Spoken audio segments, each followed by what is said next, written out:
안녕하세요. 크립토피아입니다. 2022년 1월 14일 리플 SEC 소송 관련 내용 한번 공유해 보도록 하겠습니다. 영상 보시기 전에 좋아요와 구독, 알람 설정 부탁드릴게요. 일단 암호화폐 시장의 가장 큰 이슈라고 할 수 있죠. 이 리플 XRP 소송 관련 이슈를 준비했고요. 먼저 차트부터 좀 볼게요. 이 리플이 장중에 이제 0.8달러가 깨지면서 0.7달러 이제 후반을 횡보하는 모습을 보여주고 있어요. 24시간 동안 한 2에서 3% 정도 하락하는 모습을 보여주고 있고, 이 리플은 이제 SEC와의 소송이 끝나기 전까지는 가격이 일정할 수가 없어요. 정말 다사다난한 모습을 보여줄 거예요. 이 부분 참고해 주시고요. 다음은 이제 XRP 한번 전망을 살펴보겠습니다. 이 XRP가 이제 1월 10일에는 보시면은 0.69달러까지 하락을 했지만, 이제 다음날 이제 황소 세력이 공격적으로 방어를 했고, 그날 이제 0.75 오버헤드 저항기까지 가격을 끌어올렸다고 합니다. 이 내용을 보시면은 이제 12일에 지수이동 평균이 0.8달러에 도달을 했지만, 오늘처럼 이제 0.8달러가 깨졌을 경우에는 곰 세력이 이제 0.69달러 아래로 가격을 끌어낼 수가 있다고 해요. 곰 세력이 지배적이니까 그 아래쪽은 이제 그렇게 되면은 가격이 이제 12월 4일 장중 최저치였던 0.6달러까지 급락할 수 있다고 전망을 해요.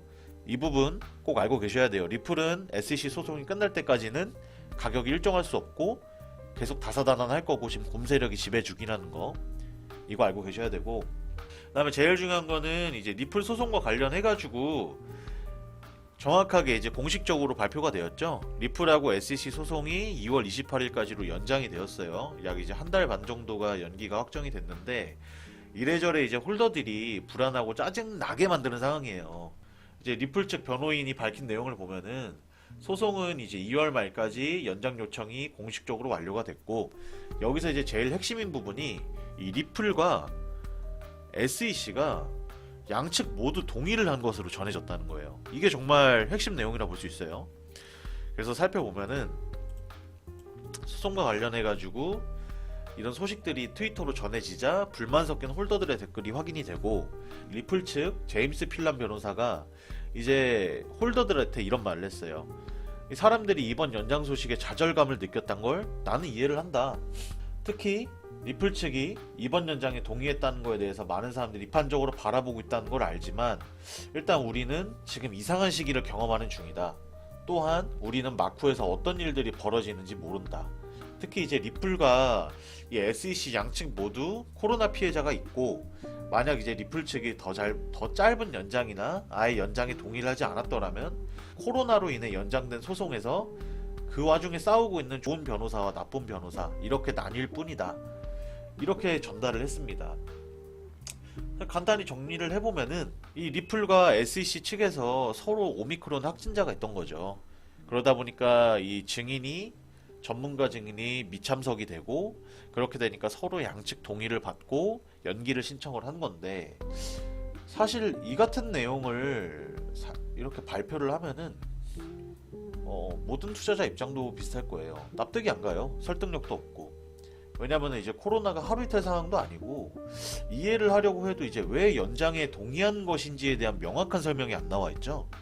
그게 제일 문제가 되는 문제고, 그 다음에 이제 이 필란 변호사의 말에서 굳이 그럼에도 불구하고 이 몇 가지 힌트를 좀 찾아보자면, 이번 연장 요청에 동의한 게 이제 리플 측 전략적인 결정이라는 점과, 이제 변호사 측도 모르는 마쿠에서 뭔가 일이 벌어질 수 있다는 것을 언급했다는 정도가 확인이 됩니다.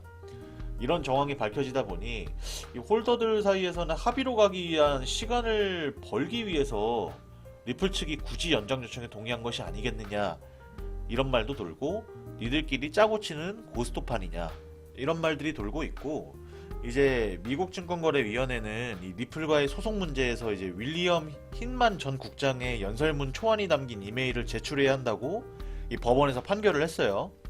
그래서 SEC는 2020년 말 리플과 그 경영진 미등록 증권인 XRP 암호화폐를 계속 판매한 것에 대해 연방증권법 위반 혐의로 소송을 제기한 거잖아요.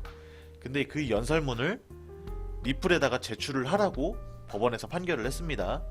내용이 좀 점점 흥미진진해지고 있고, 뭐 그래도 결론적으로는 현재 리플과 SEC 소송이 연장 신청이 승인이 났기 때문에 2월 말까지 연장이니까 이제 3에서 한 4월 정도의 최종 결론이 나올 것 같고, 이제 꽃피는 봄이 오면은 좀 제발 좀 좋은 소식 좀 가져왔으면 좋겠습니다. 너무 길어져요, 정말로. 마지막으로 정리를 해보자면 이 리플과 SEC 소송의 전문가 증거 게시가 공식적으로 2월 28일까지 연장이 되었고 현재로서 40일이 더 연장이 되는 것인데 이 리플사가 원래 이제 XRP 투자자들을 위해서 싸우는 것은 아니었어요. 지금도 그렇고요. 충분히 이제 리플사의 전략이지 않을까 이런 생각이 들고 진짜로 이제 오미크론으로 인한 증인이 불참가로 미뤄진 것일 수도 있고 진짜 내막은 아무도 모른다는 거예요, 사실. 그래서 이제 내일 제레미 호건 변호사가 이 유튜브에 영상을 올린다고 해요. 이번 연장과 이 소송에 대해서 어떤 상황이고 어떻게 상황이 이어지고 있다는 거를 유튜브에 올린다고 하니 그 영상을 참고하면서 이제 어떤 일이 일어나고 있는지 어떤 마음가짐으로 소송을 지켜봐야 하는지 그 부분에 대해서 설명을 해준다고 하니 같이 한번 지켜보시면 될 것 같고 현재 이제 리플과 SEC 소송 정보와 이 전 세계 코인 상황과 서로 알고 있는 정보를 교류하고 있는 이 크립토피아 카카오톡 소통을 계속 유지하고 있어요. 요즘 되게 핫하죠. 도지인이 리플이니 니어 프로토콜이니 해가지고 많이들 같이 공부를 하고 있는데 이제 궁금하시거나 저희 영상을 보다가 이제 본인의 의견이 있으시다면은 금일과 같이 이제 소통방에 피드백 및 공유를 해주시면은 오늘처럼 영상에 기재를 하면서 공유를 계속 할게요. 영상이 도움이 되셨다면은 좋아요와 구독, 알람 설정 꼭 부탁드리면서 언제나 좀 성투하시길 기원하겠습니다. 시장이 너무 어지럽죠. 이 어지러운 시장에서 같이 한번 살아보자고 공유방을 하고 있는 거니까 한번 같이 내용 공유해 주시면 좋을 것 같습니다. 이상 크립토피아였습니다. 감사합니다.